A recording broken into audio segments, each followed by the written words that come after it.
että tuolla on toi poikkeustilahuone ja tuossa toi 3.1 pitää sisällään semmoisen asennusohjeen, että sillä pitäisi sit pärjätä. Ja sitä asennusta varten te tarvitte sit sinne ihan loppumetreille sellaisen asennuskoodin. Eli tavallaan millä se lisenssi sieltä sitten tavallaan niin kuin viritellään kuntoon. Eli jotta sen ohjelman saa käyntiin, niin tarvitte sen asennuskoodin, mutta ajatuksena olisi, että sitten kun huomataan, että se lähtee asentumaan, niin se koodi tulisi jakoon sit siinä vaiheessa, että mä tietäisin oikeasti, että kenellä se on sitten käytössä se asennuskoodi. Ja toi on semmoinen 30 päivän asennus- tai demokoodi, eli se on 30 päivää siitä ensimmäisestä käynnistyksestä sitten käytössä. Mutta tuossa toi Immonen mainitsi tuossa webinaarissa, että tavallaan tämmöisen koulutuskäyttöön, niin sen saisi sinne 30.6. asti. Että en ole käynyt sitä keskustelua vielä, että miten nämä meidän lisenssiasiat nyt sitten hoituu, koska meillä koulun koneissa olikohan meillä 50 lisenssiä tähän ohjelmaan, ja täällä ei nyt ihan kauheasti lisenssin käyttäjää ole viime aikoina näkynyt, joten en usko, että sen varmaan se saadaan sorvattua sinne vaikka kesäkuun loppuun, että se lisenssi toimii. Mutta saitko Janet juonesta kiinni, että mistä sä pääset tuohon asennukseen käsiksi?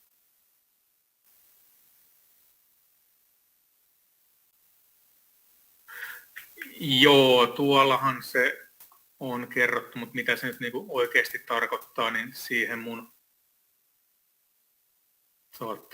ymmärrys oikeastaan loppuu, että lopun mä ymmärrän tuossa, mikä on tuolla Boldilla, mutta siinä ilmeisesti sanotaan jotain siihen suuntaan, että tuo Business Center hyödyntää vain Intelin prosessorissa olevaa tämmöistä niin kuin moniajotekniikkaa, niin ne AMD-rytsenit ei tässä nyt sitten oikein toimi. Et varmasti joo, niin kauan kun tavallaan siinä on se asennus menossa, niin näköjään se menee siitä läpi, mutta on tietysti vähän tylsää, että sehän voisi käydä tavallaan niin kuin se asennussofta jo heti alkuun läpi, että onko kaikki asennuksen edellytykset tavallaan niin kuin olemassa. Ja sitten jos tämmöinen pikkujuttu, kun esimerkiksi tuo prosessorin valmistaja sitten tulee siinä alkumetreillä vastaan, niin se olisi aika paljon niin kuin nopeammin tehty sitten se johtopäätös, että se ei nyt kerta kaikkiaan nyt siinä sitten pelitä siinä AMD-prosessorissa, mutta tämmöinen täältä löytyy. Mitä me käytiin kurkistamassa jo, niin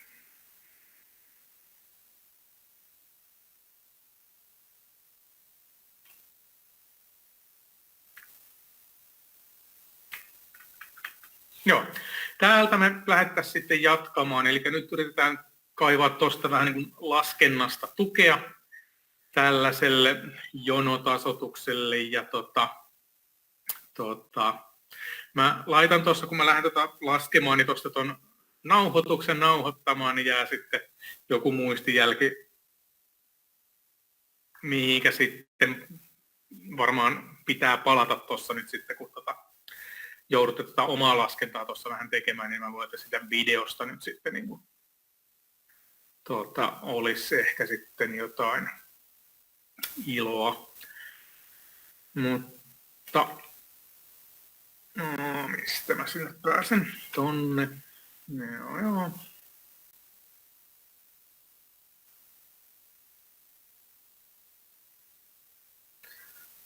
Joo, eli tuosta mä laitoin ton nauhoituksen pörisemään, mutta jos oli joku, joka ei halua tässä nauhoitteessa olla mukana, niin ainakin se videokameran kuva kannattaisi laittaa pois. Ja muutenkin, niin kaikki noin, mitä siellä sitten viestittelette, niin nehän tulee siihen nauhoitteeseen sitten mukaan. mutta ihan sitä varten, että pystytte palaamaan tähän sitten myöhemmässä vaiheessa. Niin. Hyvä, eli nyt mä kuvittelisin, että siellä teillä näkyy tuo Laurilan kirjan kuva, 189 kuvan numero, ja tuosta me katsottiin ennen Biotrimin webinaaria tämmöinen periaate, ja tämä soveltuu siihen, kun mä mietin, että mä jaan ton sulkuvirheen suuruisen korjauksen sitten tänne pisteille, niin tämmöisellä periaatteella, missä voidaan käyttää kojeasemien lukumäärää tai pisteiden välisiä matkoja, eli tätä vaihdotuksen kokonaispituutta. Tai sitten kolmas tapa, että tuo sulkuvirhe 12 milliä miinusta jaetaan 3 mitatulle pisteelle ja sieltä päästään sitten sitä kautta niin vähän toisen näköiseen lopputulokseen. Ei se paljon heitä, mutta lopputulos on ainakin 4 desimaalin kohdalla vähän erilainen. Ja se, mitä pitää tästä huomata, niin tässähän tätä tasoitusta on jaettu 3 pisteelle. Eli tuo 13, 14 ja sitten tälle 8 pisteelle se oma havainto oli se 3. piste, jolle tämä korjaus sitten tässä piti laskea. Ja lopputuloksena on se, että tämä mun oma havainto nousee sen 12 milliä ylöspäin. Ja tämän korjauksen jälkeen tuolla 8 on tasan sama korkeus kuin oli tavallaan sillä lähtötiedollakin, eli sillä sulkupisteellä. Ja tämän H7, eli tämän lähtöpisteen korkeuttahan tässä ei niin muuteta, eikä lasketa, eikä tasoiteta missään vaiheessa, mutta tälle sulkupisteelle, sille omalle havainnolle tulee sellainen korjaus, että se sitten on sen pisteen virallinen korkeus, kun tämä tasoitus on saatu sitten loppuun. Ja se on hyvä tarkistus aina katsoa, että siltä sulkupisteestä niin sen koordinaatit, tässä tapauksessa korkeus, on sitten sama kuin tunnettu korkeus sille pisteelle. Hyvä. Joo, no sitten tästä kun lähdetään sitten jatkaa matkaa, niin mennään nyt sinne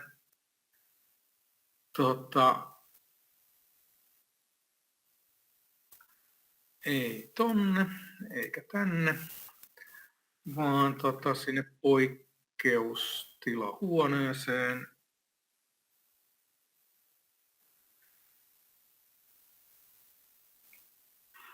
Okei. Hyvä. Eli poikkeustilahuoneesta niin lähdetään katsomaan. Tässä on tämmöinen Excel. Eli ladatkaa tämä Excel sinne omalle koneelle. Jos teillä on sitten omalla koneella tuo Excel käytössä, niin käyttäkää sitä. Jos ei ole Exceliä, niin sitten tarkoituksena olisi avata tämä siihen Googlen Sheetiin, niin se toimii sitten se laskenta siellä.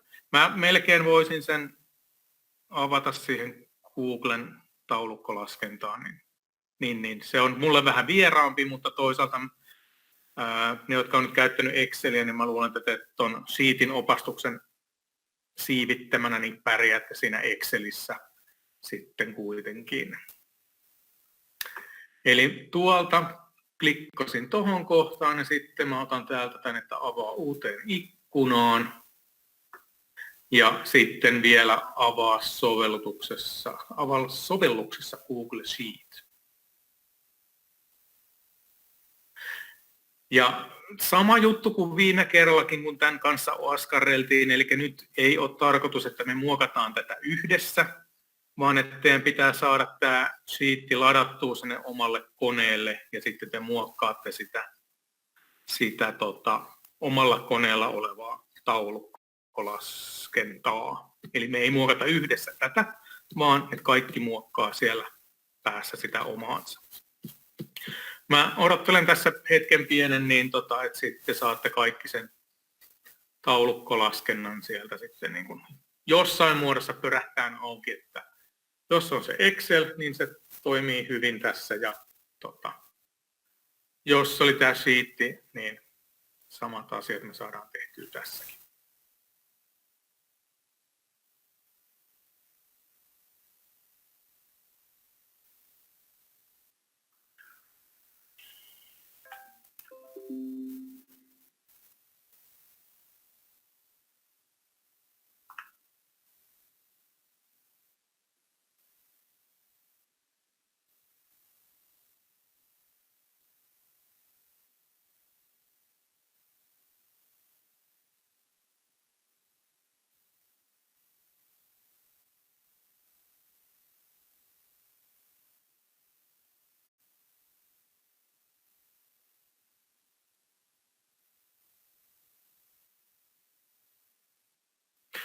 No niin, eli tämä nyt tosiaan tallentuu tonne, mihinkä lienee tallentuukin, niin että jos nyt kävi silleen, että taulukkolaskentaa ei tuosta niin auennut, niin tähän kyllä pääsee sitten myöhemminkin mukaan, kunhan sitten saa sen kyseisen ohjelman auki. Okei, eli tässä on nyt tämmöinen tilanne, että tässä on 3 vaahitusta, eli täällä niin kuin on 3 samaa vaahitusta. Tuolla on sanottu, että tämä eka lasketaan silleen, että me selvitetään tästä nämä korjaukset tasasuuruisesti jaettuna noille pisteille, eli tässä lähtöpiste on kaikissa näissä 3 niin sama, 3, 2, 2, 1, ja tuo lopullinen korkeus tällä lähtöpisteellä on tietysti sama kuin sen alkuperäinenkin korkeus. Ja sitten täällä on mitattu pisteet 1, 2, 3 ja 4. Tuossa on niiden havainnot. Ja sitten siellä on sulkupisteen korkeus. Ja tähän ekaan mietitään tasasuuruiset korjaukset. Tähän tokaan, eikä tähän vihreäseen laatikkoon, me mietitään matkan mukaan kertyvät korjaukset, ja sitten tuolla viimeisenä, mun ruudussa ainakin näkyy tuolta violetilta pohjalta vähän huonosti noiden kojeasemien lukumäärät, eli sitten tuohon viimeiseen me laskeskellaan sitten kojeasemien lukumäärän perusteella niin ne korjaukset, ja tarkoituksena olisi sitten, että me tänne alapuolella olevaan taulukkoon sit taltioidaan näiden 3 eri laskentavaihtoehdon korot näille pisteille, ja sitten tehdään semmoinen pieni vertailu, että kuinka paljon ne korkeudet eroaa toisistaan, ja sitten näkyykö sieltä sitten jotain suuria totuuksia sitten, että minkä näköisellä korjauksella nyt päästään sitten suurimpaan tai pienimpään pistekohtaiseen korjaukseen sitten, mutta se on nyt sitten päivän lopun asia tai saattaa olla tämä huomisenkin päivän asia. Okei, mutta ensimmäiseksi tästä nyt pitäisi jollain tavalla selvittää sulkuvirhe, eli eli tuolla on tuollainen solu tuossa kohdassa, missä lukee tuo value, niin se sulkuvirhehän tässä nyt sitten siis syntyy tai lasketaan sitä kautta, että tuossa on havainto tuolle sulkupisteelle 25, 98, 67 ja täällä on sitten tuolle sulkupisteelle sitten lopullinen korkeus, eli tuohon kohtaan, missä on tuo value, niin mä aloitan siihen on yhtä kuin, ja tuosta toi havaittu korkeus miinus sieltä lopusta löytyvä oikea korkeus. 25, 9, 98. Valitsen ton tuosta ja enterillä. Okei. Tämä ilmoittelee mulle, että jotain tallennuksia tästä täytyy tehdä. Mutta joo. Ja tämä sulkuvirhehän tässä pysyy koko ajan samana. Eli kaikki, kun nämä 3 vaihitusta, nämähän on ihan identtisiä. Eli tässä on tehty silleen, että tässä on tämä yksi vaihtus ja sitten se samat korot niille pisteille tasoitetaan sitten 3 eri tavalla. Joo. Hyvä. Ja no nyt sitten kysymys kuuluupi, että kun tuossa on tuo 11 milliä sulkuvirhettä, niin kuinka monelle pisteelle tuossa A-kohdassa, niin kuinka monelle pisteelle toi korjaus sitten pitää laskea?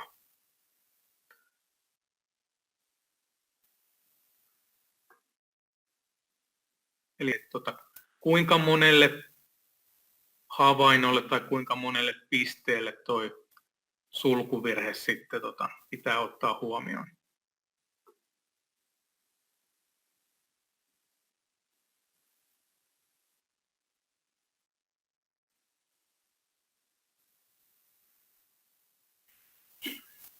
No niin, hyvä. Jees, Maurilla ote pysyy hyvänä. Eli tuolla nyt käytännössä niin 4 on noita uusia pisteitä ja 5 on toi havainto, mikä tuossa on. Ja sitten se olisi niin kuin se 5. piste. Ja nythän on ajatuksena, että me tällä sulkuvirheellä korjataan pistettä silleen, että se kääntyy siihen sulkupisteen korkeudeksi. Ja nyt kun nämä korjaukset on tasasuuruisia, niin nämä on nyt sitten käytännössä niin kuin 1/5 tuosta sulkuvirheestä. Ja sitten vielä silleen, että se korjaus kertyy sen vaihtuksen myötä. Eli tälle ekalle pisteelle tulee korjausta 1/5, tolle seuraavalle 2/5, 3, 4 ja viimeiselle pisteelle 5/5. Ja nyt sitten tämä korjaus, niin mä lasken sen tähän tällä viisiin näkyviin. Eli nyt jos mä lasken sen silleen, että se on toi sulkuvirhe jaettuna 5. Niin nyt tässä menee sellainen asia pieleen, että kun ton korjauksen pitää olla vastakkaismerkkinen tuohon sulkuvirheeseen nähden, niin eli jos toi on miinusmerkkinen, niin mä en voi vetästä siihen miinusmerkkistä korjausta, koska se menee entistä pahemmin pieleen. Niin tuossa on sellainen taktiikka, että mä pistän tänne tämmöisen miinusmerkin eteen ja sulut sitten ton ympärille. Se miinusmerkki vaihtaa sen lopputuloksen etumerkin. Eli se on sama kuin se kertaisi -1, eikö vaan? Hyvä. Eli nyt alkaa olemaan niin kuin korjauksen etumerkki kohdalla. Eli sulkuvirhe oli miinusta, niin nyt sitten tuolla miinusmerkillä tuolla edessä, niin tämä homma hoitui silleen, että näkyykö se tuosta? Ehkä näkyy.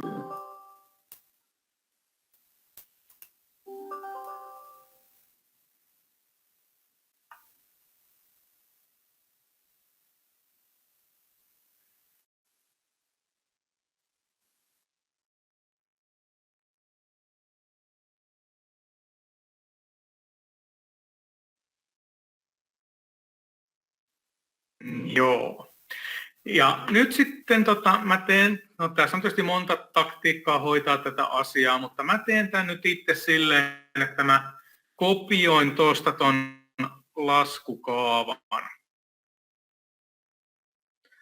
Ja nythän tässä käy silleen, että jos te katsotte, että mitä tässä tapahtuu, kun mä tämän kopioin, niin tuohon kun mä tökkään, että tök, niin nyt se kopiointi ei tässä niin kuin mene oikein, koska se ottaa tuosta tuon oranssin solun, vaikka sen pitäisi pysyä tuossa sulkuvirhesolussa. Ja no nyt täytyy tietysti tunnustaa se, että en ole ihan tutkinut tässä sheetissä, että mahtaako tässä noin dollarin kuvat toimia samalla tavalla kuin tuolla Excelin puolella, mutta se on äkkiä kokeiltu. Eli ajatuksena se, että kun siihen tulee tuohon kaavaan noin dollarin kuvat, eli dollari G, dollari 5, että silloin se lukitsee tavallaan sen kopioinnissa ton solun sisällön siihen samaan paikkaan. No joo, kyllä. Eli nyt jos mä katson tuosta ton korjauksen, niin se tulee sulkuvirhe jaettuna 5.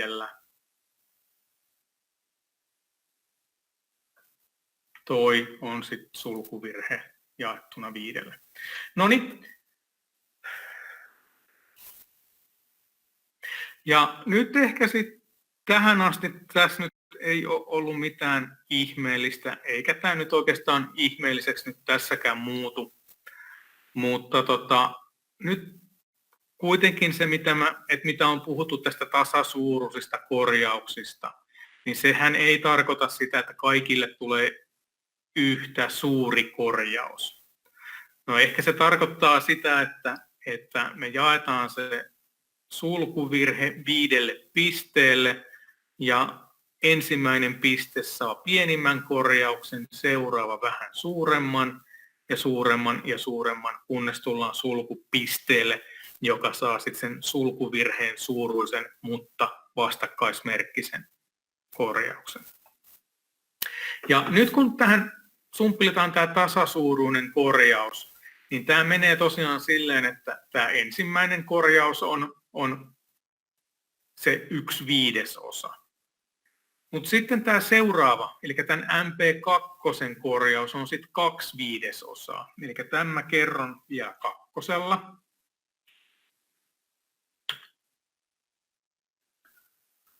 Ja ton seuraavan mä kerron 3. Tämän seuraavan mä kerron 4.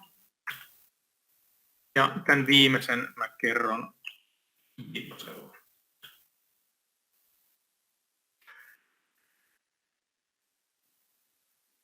Ja nyt sitten tässä on semmoinen niin kuin pohdinnan paikka, että nyt kun tuo viimeinen korjaus on tuohon laitettu näkyviin, niin sen viimeisen korjauksen suuruus ja etumerkki, niin ne näkyy tuolla sulkuvirheessä.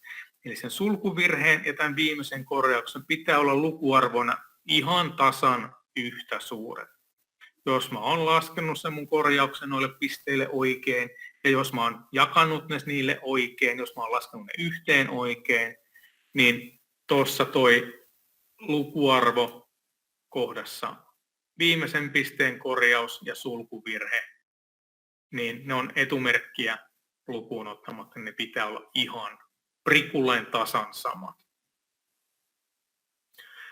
Ja jos nyt vielä väännetään ratakiskosta, niin tämähän tosiaan tarkoittaa sitä, että kun tätä sulkupisteen havaittua korkeutta korjataan tämän verran, niin lopputuloksena mulla on sitten sille sulkupisteelle sen oikea korkeus sitten. Noniin. Eli nyt sitten mulla on siinä alkuperäinen havainto ja mulla on sille pisteelle kuuluva korjaus. Ja tähän G-sarakkeeseen niin mä lasken toi havainto plus korjaus. Eli on yhtä kuin 16,77, eli se on se havainto plus ja toi reilu 2 milliä ja plus. Eli 4 desimaalilla tässä nyt voidaan kyllä mennä näiden korkeuksien osalta, eli joo. Ja sitten tuosta laatikosta kiinni tuolta solun oikeasta alakulmasta.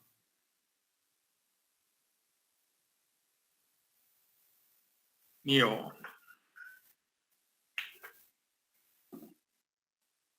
Ja se, mikä tässä pitää tarkistaa, niin on se, että toi sulkuvirheellä korjattu alkuperäinen havainto,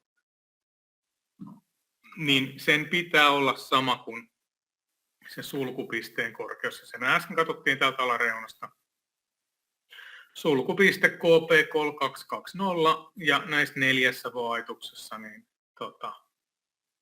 oho, katos kehveli, tonne on jäänyt tommonen jonkinnäköinen kaava tonne talteen, eli nyt nuo äskeiset laskinnat, mitä me tehtiin, niin ne on näköjään taltioitunut tänne yhteenvetotaulukkoon jo niin kuin suoraan, että siellä näköjään niin kuin, mutta eipä se sen kummempi ole, eli tuosta nyt noin 4 pisteen korkeudet nyt löytyy täältä täältä taulukosta nyt sitten, ja nämäkin tietysti saisi olla tässä nämä tulokset sitten 4 desimaalilla, mutta, joo, eli nyt on tarkistuksen lopputulos, että tämä on ok, eli et olet tarkistanut sen, että se lopullinen korkeus, joka tulee sieltä laskennasta, ja sen pisteen todellinen korkeus, niin ne täytyy tarkistaa silleen, että ne on siinä sitten samat. Hyvä. Mä katsoin, että kello on tuossa 2:10. Niin tässä nyt kyllä mä menen tämän seuraavan kohdan, mutta mä menen tämän nyt silleen vähän vauhdikkaammin.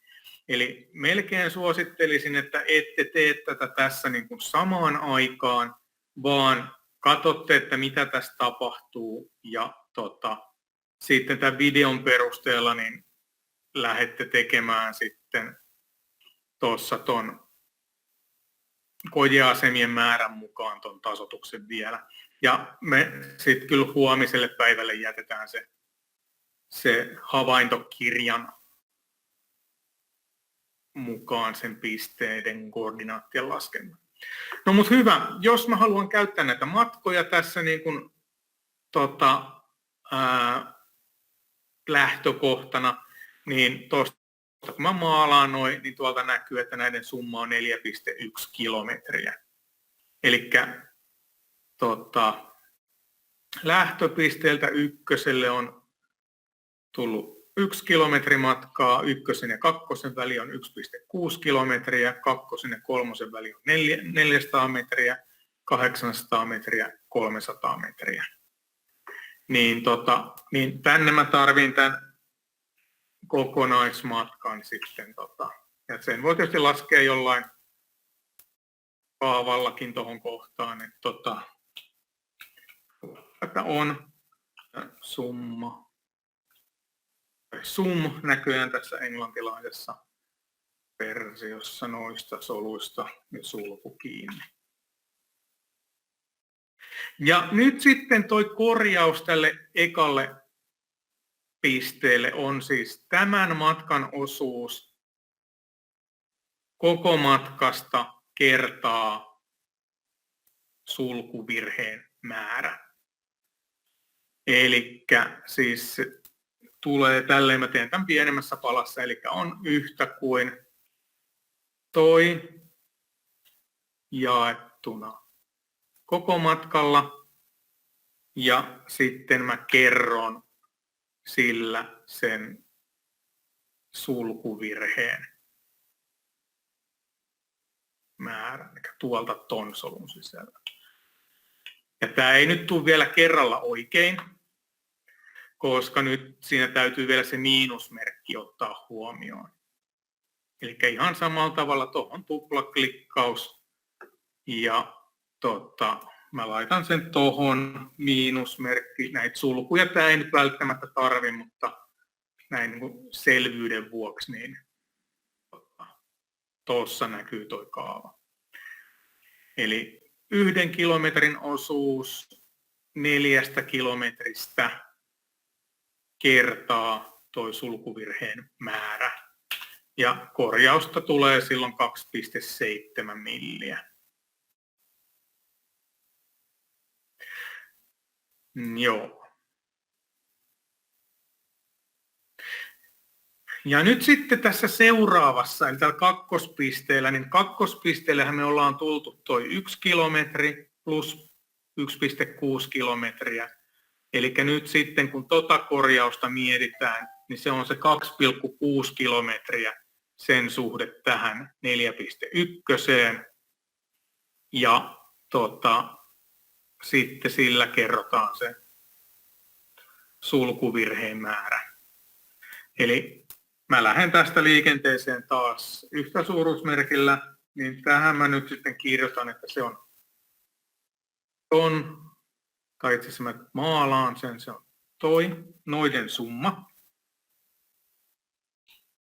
Jaettuna tuolla kokonaismatkalla kertaa sitten sen sulkuvirheen määrä.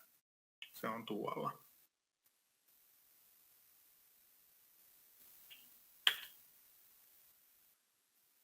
Eli 7 milliä.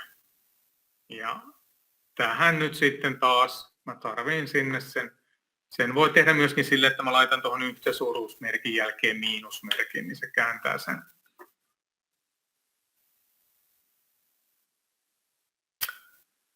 Hyvä. Eli jos tuntuu, että ette päässyt mukaan, niin katsotte siitä tallenteelta, että miten tämä nyt meni, niin mä näytän tässä nämä loppuun ja sitten sen jälkeen niin jatketaan huomenna aamusta. Eli tämä 3. on nyt sitten, mä aloitan sen tähän jo tällä miinusmerkillä. Sitten kirjoitan tähän, että summa. Ja 3. pisteelle me ollaan tultu 3 kilometriä. Se jaetaan tuolla kokonaismatkalla ja se kerrotaan tuolla sulkuvirheellä. Ja sehän tästä tietysti niin pitää katsoa, että kun meidän matka etenee, niin tämä korjaus myöskin kasvaa. Eli tuossa tuli reilu 8 milliä tuolle korjaukselle. Sitten tuo seuraava, miinus. Ja tuolla me ollaan tultu tuo 2 kilometriä plus sitten tuo 800 metriä siihen lisää. Jaettuna sulkuvirheellä.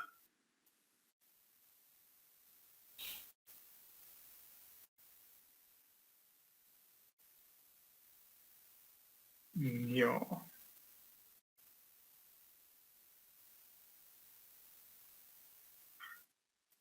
Ja kertaa toi. Nyt mennään tulla virhe.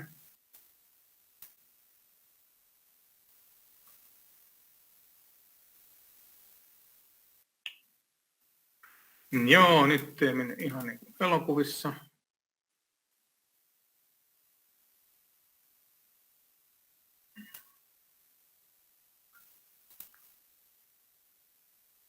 Eli toi summa pitäisi olla niin kuin toi. Aloitetaan alusta.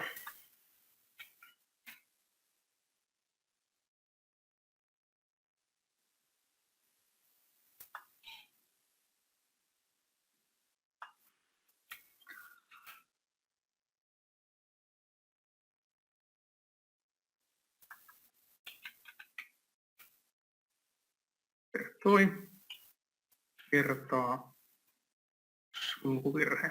Toi. No nyt se taas menee oikein. Jaha, siellä joku koputtelee. Jaha, tonne pitäisi tosiaan käydä liittymässä. Nyt toi ei kyllä mene ihan oikein, siinä on.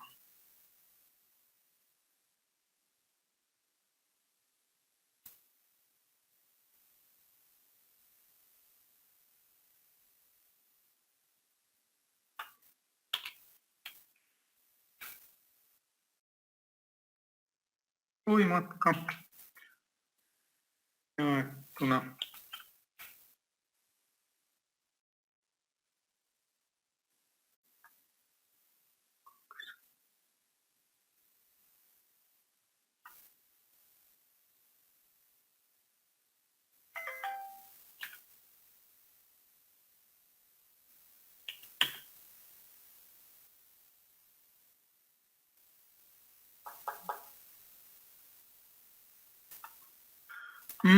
Mikäs?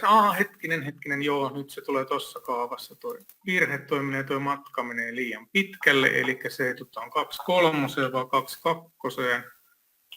No niin, joo. Eli nyt tosiaan niin tuolle 4. se korjaus tuli sieltä, että toi kilometri 1,6, 0,4,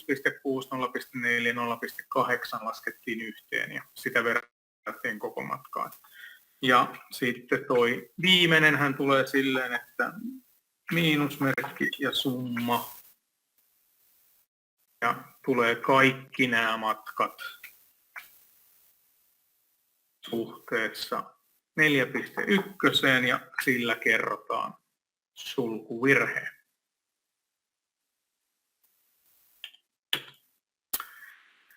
Jees.